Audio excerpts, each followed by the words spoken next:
Hello and welcome back to a new episode of After Fire Jumix. Do you miss my voice? Because I think we haven't been doing podcasts for let me think. I can't remember the last time we did any podcasting except for doing live streams for After Fire Jumix. So as usual, your host for today, my name is Deanna and I have San Steel over here.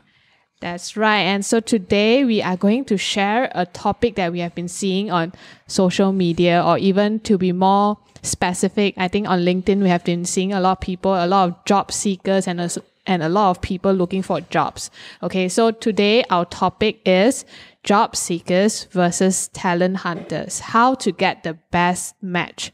So basically, I think Sans thought of this topic maybe a few days ago. Last night, yeah. Last night during his random shower. Yeah. Hey, I want to talk about this.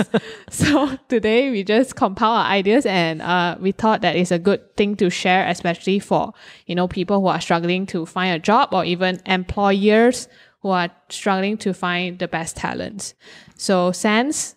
Yes, because I think the reason why I've thought of this topic is because I think recently we receive a lot of applications for jobs, and I also know a lot of other companies that is actively seeking for new talents, because there's a lot of opportunity and chances that you will get a lot of good talents in the market right now. Because if you see the airlines, the aviation industry, there's a lot of talents there, but they have nothing to do right now. So it's a good chance for employers to get good talent, and it's also a time where you have to really polish your skills and stand out from the rest of the crowd as an employee, because the market is very big right now. A lot of people are seeking for jobs. So today we want to share with you, two different perspectives. So from me as an employer, so I'll be sharing with you the tips that what our employers are looking for, and for Deanna, she'll be sharing on what our employees are looking for in a company. So this episode is suitable for both job seekers and also talent hunters like us. Okay, so let me start off by sharing some of the things that employers are actually looking for. Okay, so for you job seekers out there, you have to pay attention to these 6 points that I'm going to share with you. All right, so as an employer, the things that we actually seek, the first is we actually prefer people that have experience. Okay, the reason why is because we do not need to go through time and effort to really train someone who has particularly zero experience about the job itself. Okay, but that does not mean that we don't accept fresh graduate or anything. But if there's a choice, okay, we will definitely go for someone who has experience as compared to someone who didn't have that. Okay, before you continue, Sans, right now, I think fresh grads, when they hear this, they will exit the podcast. But okay, don't worry. I have a question for Sans. Yeah. So what if fresh grads are looking for, a job? They are fresh, they don't have experience. Or even if they have experience, it's not related to the industry that they are, applying for. So how can fresh grads from there on, try to say that, hey, I may not have the experience, but this is what I can do? How would you see that? Yeah, one thing that I will always encourage fresh grad, or even before you graduate, to do is that you take up part-time jobs. Okay, doesn't matter what you do. Like you want to go teaching, and you want to be a part-time tutor, that's fine. You want to go be a promoter on a roadshow, that's fine. But you have to have some kind of a working experience, to stand out from someone who has really zero experience in doing anything as well. Okay, so doing assignment, all those are just very academic, education level of work that doesn't really, doesn't really represent a real world scenario situation. So it is very encouraged that you have to do something at the start. Doesn't matter how much is the pay or anything about that. Just try to get yourself involved in a actual working environment before you even graduate. Because I know some of the college, they have very long sem break, 3 months, 6 months. You have to really use this time to, go out and find some part-time jobs to do it. It will help to polish your resume. Yeah. Right. I think a lot of students or even fresh grads out there, even if you don't have a job right now, it's fine that you're working in, waitressing. It's fine that you're doing bubble tea or something. It's all, at the end of the day, all of these are servicing skills. So you can add all of this into your resume, and I understand that during this time it's hard to find full-time jobs. So don't just, give up and say, hey, I won't find a job, so I'm just going to stay at home and lepa and all that. You can still do something. Yeah. So the second point I want to share with you is attitude is more important than whatever knowledge or even experience, okay? Attitude surpasses experience in this point. Why do I say so? Because even if you have like a 10 years experience on your back, but you have a very terrible attitude, you don't want to learn, you don't want to, listen to whatever other people tell you, you don't want to accept criticism, this is a very big turn off for any employers out there, okay? And the third point I want to share is having a relevant skill set and also any on-job experience will be more valuable than your, master degree or doctorate certification, okay? Because if you have did something before that is relevant to the job you're applying, then it's very easy for you to pick up the actual working skills that you're going to use on the job itself, so that the employers is going to favor you as compared to someone who have a PhD in maybe medical or psychology, but you have like 5 years experience in doing marketing for brands, and I'm looking for a marketing guy. Then definitely I'm going to choose you instead of someone like that lah. Okay.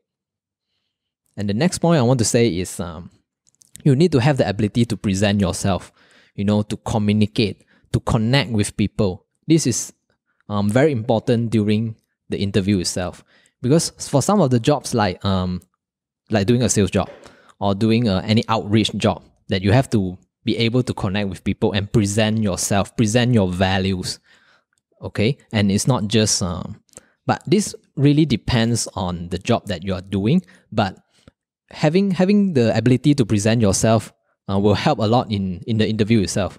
Even doesn't matter if you are just a designer or you are doing video editing, but the ability to connect with your employer is also a very good point. Actually, I have something to add for this point itself, because just now you did mention that, communication skills is not necessary for all industry, but I disagree with that, because like for just working, I think close to 3 years full time now, I can understand that no matter what kind of industry you are in, the basic human behavior or basic human skills or survival skills is communication. So if you really do not know how to express your ideas, or you don't know how to express just whatever that you're thinking, you are already one step, below or behind someone else that can talk or express better than you. So in terms of how to present oneself, I think it's very, very important. And if you are an introvert and you don't know how to do this, try practicing it to the mirror. Try talking to yourself every day. This kind of small little things make you feel more comfortable when you talk. And talking itself is such a easy skill to actually have, but a hard skill to master. But if you can master this skill about talking, communication, you will go a long way. Yes, it will definitely help a lot. If you compare like a designers, so they do a lot of work that is design work, okay? So they produce artwork and stuff. But if you are able to communicate your artwork to the people, you are telling them that, hey, I use blue color because it's more professional and so on. You are able to explain yourself. You are able to explain your work. You will be able to present and communicate your skill level very clearly to the people. Instead of, hey, this is my artwork, then you have nothing else to say, then sometimes it's very hard for people to capture your skill level and what you want to present. Proceed to the next point is that people who share the same mindset, the same culture, and even the same thoughts as the company founder, and if your thought and your mindset is the same as the company mission and vision, this is also a plus point to us, because we want to find people who share the same dream, who are working towards the same goal and the same vision that we are doing. It's not like if the company is like, we want to become like the number one in Asia in 5 years, but your thought is that, no, never mind, I just want to, have a job, have a stable job, we just, slowly grow and so on. Then you have a disconnection with the company's mission and vision. Then in that case, even the pay is good, or even if the benefit is good, then eventually you are going to have a disconnection with the company. So if you share the same vision with the company, then it's going to be a plus point for you. Okay, so the last point I have in this section is that if you are passionate in the same field that you're applying for the job, and you are someone who just don't work because of it's my job attitude, okay, you want to achieve something in your career, and you're very passionate in doing what you do because doing this is your hobby or doing this makes you feel happy, then definitely it's going to be more beneficial for you and for the employer. And we are looking for people like this. Yeah, I think what Sans have said is quite accurate, especially it's more towards in-depth knowing how employers actually look like, not like what you write on your resume, like I have like communication skills, I have experience, I have a PhD and all that, but more towards the detailed part of just reading your resume. So right now I'm going to share, of course, what employees are looking for. Yes. And for me alone, I definitely cannot cover the lot lah, but I can use my experience and maybe some personal experience and also talking to my friends about careers and all that to scope down three kinds of employees that are looking for jobs. Okay, so to start with, yeah, so this is actually the part that employers have to listen to, to actually know what the job seekers are looking for, what are their thought process, so that you can get connected with them. So yeah, here you go. Yeah, so actually, like, okay, employers, you're all listening, boss, So when you're listening, there are actually three types of employees to start with. The first one would definitely be the fresh grads. The second would be experienced. And the third one would be looking for a stable iron bowl job, meaning that they might be looking for a job that can provide them with very good financial stability, okay? So to start off with the usual job cycle, of course, you will start off as a fresh grad. So as a fresh grad, there's a thing that they really want to do is to find a place that they can express or even use their knowledge that they learn in university or even whatever that they like doing, okay? That is the first part of your career journey. As a fresh grad, you just want an opportunity. So towards opportunity, of course, you want an employer or a company that can provide you the growth you need to become better in your craft. So in terms of that, you want to be in a so-called environment or company that can show you that, hey, I can do a lot of things, especially the things that I like doing. So that will be the first part for fresh grads. I'm sure they are not so much towards a salary yet, but more towards how they can, show their skills and use this opportunity to expand their career. So after this level, I would say level, the second level will be experienced employees. So you can imagine that they are already in this industry for 3 to 5 years and they have experience in whatever that they're doing. They have a certain network, they have a certain capability in what they do. So during this part, of course, they want to expand their network because in the end of the day, we all know that your network will be your net worth. Yes. And in terms of this, they want to be in an industry or in a company that can provide them with the people or the team that they can grow even better, make whatever craft they have reach even more people, that kind of thing. So for employer, of course, if you want to look for people like that, they will have a certain knowing of what they are good at and what they are bad at. So they will come in telling you, okay, I'm good at da-da-da-da-da. If you cannot, utilize my good skills, then why should I be here? And then on top of that, if I use this skill and go to some other companies, I can get paid this much. Why are you not paying me this much? Of course, that time they will realize their value in their craft, their value in the skill. So they will not, just sit around and look for a company that won't utilize that.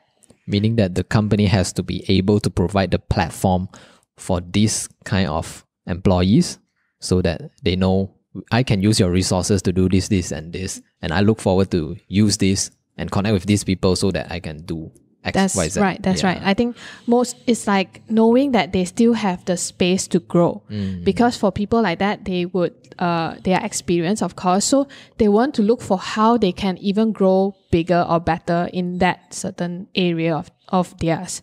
So if that makes sense, the third one would be the stable iron bowl job. So people like that, I wouldn't judge that they would be older, but majority of them would maybe have a family to commit to, or even if they have financial commitments, a house, a car, and all that they really, really need the money for. So for this kind of employees, they will want to look for jobs that could provide them with a very stable 9 to 5 job.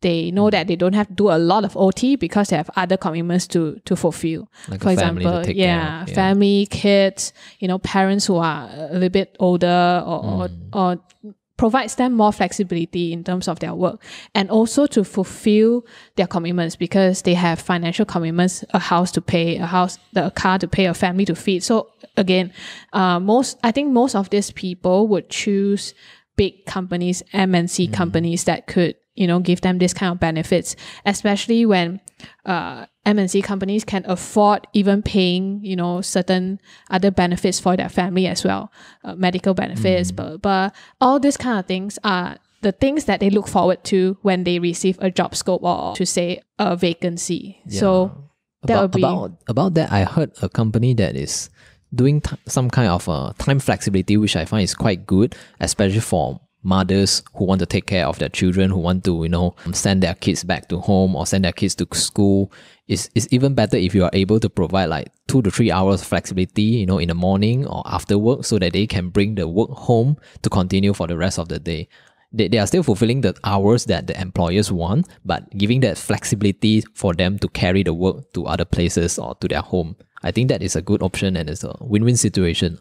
That's right. I think there are a lot more companies going into time flexibility because especially in big cities like KL or Singapore or even overseas, because they know that everyone has their own life, and it's hard to just stick to that, that everyday mundane 9 to 5, 9 to 5, 9 to 5. They might have other commitments to really do.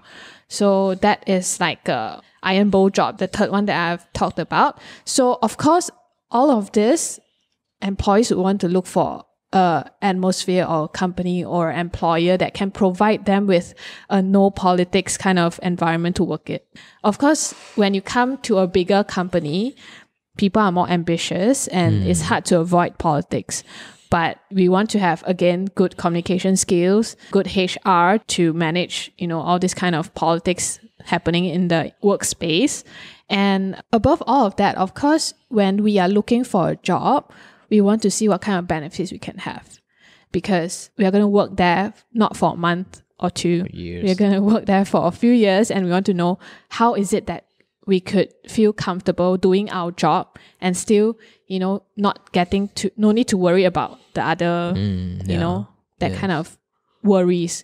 So other than that, I think a comfortable environment would be very good, because I heard of a few that give them a very lecce kind of environment to work with. Of course, you won't have the mood to work. And being in that environment for so many hours for a day, it somehow influences how you work. And also the atmosphere. If you are next to a painting shop, then you gai lah. Right now, you will be like breathing in a lot of ammonia or whatever. It's not healthy. Yeah. So that kind of environment is a safe and comfortable environment. That's basic. Right. Yeah. And then the last and most important thing that employees will look about is how the company would benefit his or her career. If that certain company has, like what you said, a good like-minded goal and mission to the employee that they want to apply for that job, they know that, hey, this company is going towards this.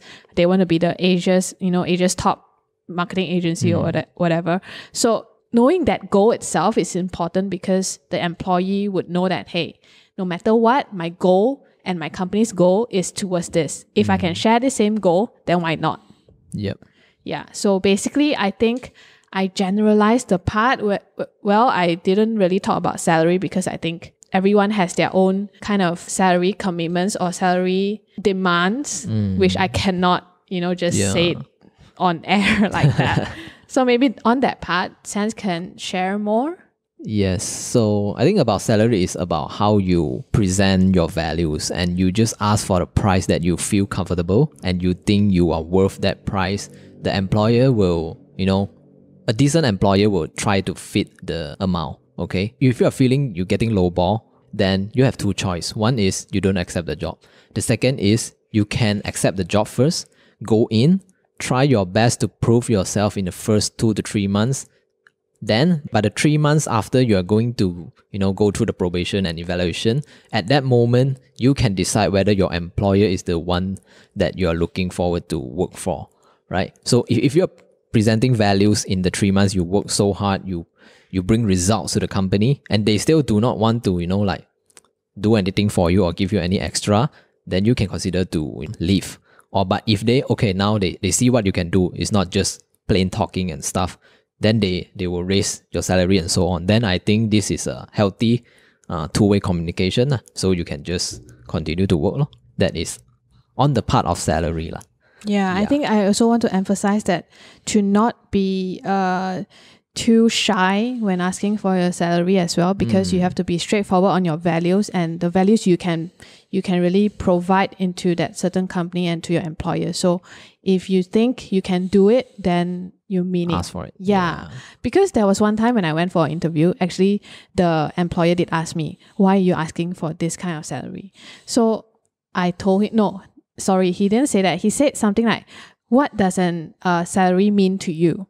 Then to me, I think it's a type of responsibility you put on your work. I mean, the more you get paid, of course, you have to put in more responsibility. It's the same thing. It's a natural instinct that you get. When you get paid more, then of course, your responsibility is going to be higher. Same goes to why doctors are paid that high, because their responsibility is that high. Life. Yeah. All right. So the next part I'm going to go into is this part is for you as an employers to listen to, right? So this is a few notes that you can, take down when you are looking for talents, you are hunting for good people to join in your company, okay?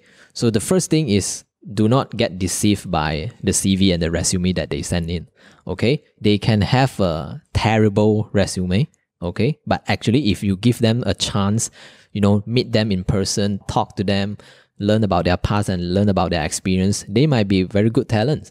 They might have a lot of different skills that they are not able to, put all in written form in their resume, okay? So, but the same goes to the other opposite side, okay? Also, don't get deceived by those very fancy looking or, 3 to 4 pages of resume, but maybe they are just overselling themselves, putting all those experience or all those education certifications that don't really mean much in a working environment. So don't get deceived by all those papers. Give them a chance, invite them for an interview and talk to them in person, try to connect to them. Then you will see how they actually look and what can they do in a real person.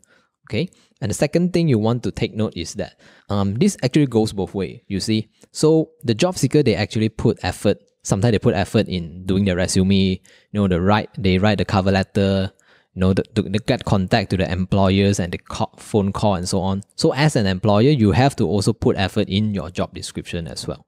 Don't just outright copying other companies' job description and paste it into yours. Okay, you have to really lay out whatever you are looking for. What is your requirement? What you really want the people to do when they're on the job.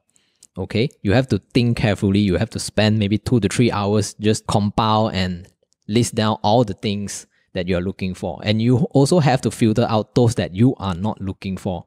This is to save the job seeker's time and save your own time. Okay, and the next thing is, okay, this is during the interview itself. During the interview, you have to ask questions where you can get the answer that you really want. Because I've encountered some of the employers that they like to ask irrelevant questions like what's your hobby, what do you do at your free time. All this casual talk, okay, doesn't really help in an interview, okay. In a formal interview, it doesn't really help and it has no meaning. You can have you can invite him for a coffee out there, then you want to chit chat. That's fine. But in a professional interview, you should only ask questions that you want the answers, right? Like the experience or what they can do, what is their skill set. These are the questions that you should ask. All right. And the second point is also during the interview, you can try to input some random or surprise elements, right? For example, you can last minute you want to change to a different location, or last minute you suddenly call the candidate 20 minutes earlier. Okay, so this actually gives the candidates a surprise. Okay, Why you want to do this is because you want to see how they tackle a sudden change of events, right? Like how they handle crisis. Like, oh my God, suddenly this guy calling me 10 minutes earlier, I haven't ready anything. So what should I tell him? Like, I'm getting nervous and so on, right? You want to caught them unprepared so that you know when one day your company is facing some crisis or some random unexpected event, you know they can handle this kind of situation. Okay, so this is actually something you can take note of. And lastly, feel free to invite them for a second interview because, you know, the first interview, you might be conducting a 30 minutes, 45 minutes of interview. You might not actually understand deeply about the person itself. You might have not connected to the person so much that you don't understand. You just know whatever that's on the surface. So just feel free to invite a candidate for a second interview, talk more, elaborate, try to understand more and see what you can expect from each other and so on. Yeah, so I think two to three times of interviews are fine as long as you still stick and make it professional. Don't just chit chat and so on. Yeah, so that's from me. So how about from you, Diana? What are the tips that you can share for interviewees out there? Yeah, so before we even continue to that first, I have a question that I'm not too sure is it related, but then the question is, how would an employer know when they need to employ someone? You know, like when is the point of time that, hey, okay, I think I need this kind of person here in my team? Like when is that point of time that you think that person is needed? Yeah, I think at the foremost is when we have a problem, meaning that we have a demand of a vacancy. So a vacancy will appear when like suddenly the workload is a lot that the current team is not able to handle, or maybe we are missing out a lot of sales because we are lacking of manpower. So that is the point of time we have to start creating the vacancy and start getting interviews and getting people to apply for the job. And if you mean the moment when do we decide to, okay, this is the right guy and so on, actually for me, I cannot speak for everyone. Yeah. The first 10 to 15 minutes during the interview, I have more or less decided. Yeah. So the first impression is very, very important here because the way you talk, because let's say you're late, I will already deducted maybe 10 to 20% of the score that you have, okay, virtually lah, okay. Yeah. Then the way you greet yourself, the way you introduce yourself, those questions, the first few questions is going to somehow decide whether you are going to get the job or not. But sometimes because we want to give people chances because maybe they're nervous or they don't know how to handle interviews and so on. So I also invite them for a second interview. I want to see whether this is the right person or not. So to me, the second interview is actually, I'm not sure yet. Okay, I'm not sure yet. So I invite them for a second interview and give both of us a chance to see whether we can work together or not. Yeah. So in that case, when you have candidates coming in for the third and fourth interview, maybe to say, and then you still cannot make up your mind whether you want to really hire this person or not. What kind of factors or what kind of variables would you use to really help you make the choice? If I think after the third and the fourth interview, you still cannot make up your mind, that means you shouldn't hire this person. Yeah, go with your gut sometimes. Yeah, because if there's so many factors you need to consider, then maybe this is really not the person that you want. Because if you met a rock star, it's like he came in, then he hit all the boxes, he present himself very well, he can do whatever you want him to do, you will immediately like, okay, you're hired. And so you can make decision very quickly. Yeah, so when you meet a rock star, you will know. Yeah, so you will quickly interesting. Take in. Yeah. Was I a rock star back then? Have to add in my own, questionnaire here. Yeah, so for my part of, applying for a job or interview, I think, of course, Jumix was my first full-time job. And that time when I was looking for a vacancy, I think I saw the vacancy on Facebook, if I'm not mistaken. And I saw this vacancy. And then at first I was looking for a marketing vacancy. But then in the end, when I really want to submit my resume, there was only a sales vacancy available. So I still did send my resume, and then in the end, I didn't get a reply so soon. And that time I was like, I think I was in a rush to get a reply so that I can know either should I go to company A, which already offered me a job, or Jumix, that is company B. So I really wanted to come in company B. So I was kind of keen. I think, if I'm not mistaken, I emailed Sans and write I think 3 or 5 reasons why he should hire me. And then one of it I was like writing because I stay very, very nearby. That's something that I remember. Yeah. So that time I was not only, it's not like showing it's not showing that I'm very desperate, but then to show that why and how you should hire me, rather than, just helping his job, making his life easier to make the decision. This actually helps a lot because, employees, they receive like hundreds or some company, even thousands of resumes. So if you just send once, then you expect people to, reply you and, call you up for interview. That is really, really tough. But if you just make a few more actions, like sending up a follow-up email, or like DNR telling us why we should hire them or why we should interview them, this will help. This definitely will help. Yeah, okay. I'm not trying to boast myself, but for the interviews that I've been to, I try to take some checklists, which I am going to share right now. So of course, the first one would be sending your resume. You send them not only like the dry resume, you try to be as you as possible. And sometimes you don't even need to be too formal, because you want to know that sometimes you might be talking to the HR person, you might be talking to, even if you are talking to the boss, it's fine to be human, to talk to them in the way as a person who wants to go into their company to learn and help their company grow. That kind of way, rather than, hey, I am a fresh grad and I have no job, my mother will kill me, that kind of thing. So just be yourself as possible. And even if you have pressure on getting a job, just tell them, hey, I've been out of job for, a few months, and I really, really want to be as human as possible, because all of these are personalities that you show to your employer of how you are going to be like when you're working for them. So the first one was, of course, sending a resume. The second one, if you get invited to the interview, then of course you have to dress your best. Don't ask like stupid questions like, what should I wear? No need to wear anything lah. That kind of thing. So like exactly. Ask the right questions when they already, is keen to have you come to their office and have a chat with you.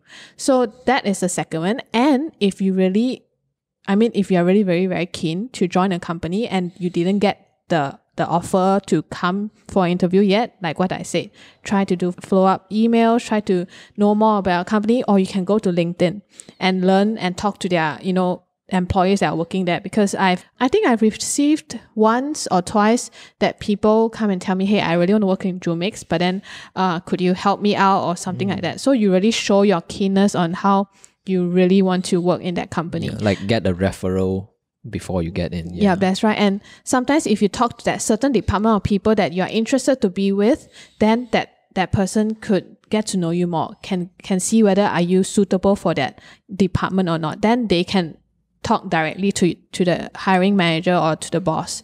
So it's easier that way, and it helps the boss, because you have to think of a convenient way on how bosses can get to know you, because from a resume itself, they don't really they cannot know anything from that. So that's the second thing. The third thing is, okay, you get called to the interview. So what should you do? Of course, if you can arrive like 5 minutes to 10 minutes earlier, that would be great. Arriving on that spot itself is fine, but if you are late, then like what San said, you will get a deduction in your marks. Okay, so after that part, you will have to speak. Of course, when you speak on such occasions, most people would be nervous. Okay. Yes. And it's fine to tell the hiring manager, say that, hey, I'm a little bit nervous today, so I hope if I say anything wrongly or what, please give me a chance.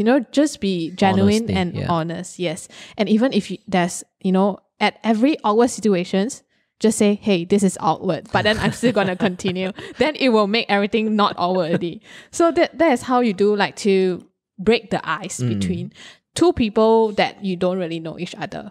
So that is when the interview starts. And then when the interview starts, of course, you can now turn yourself into, Jeff Bezos talking. Like, because you want to really show the hiring manager that you know your skills and you know yourself that well to be able to present yourself. So that time you are selling yourself. You're going to sell how and what and why you are here.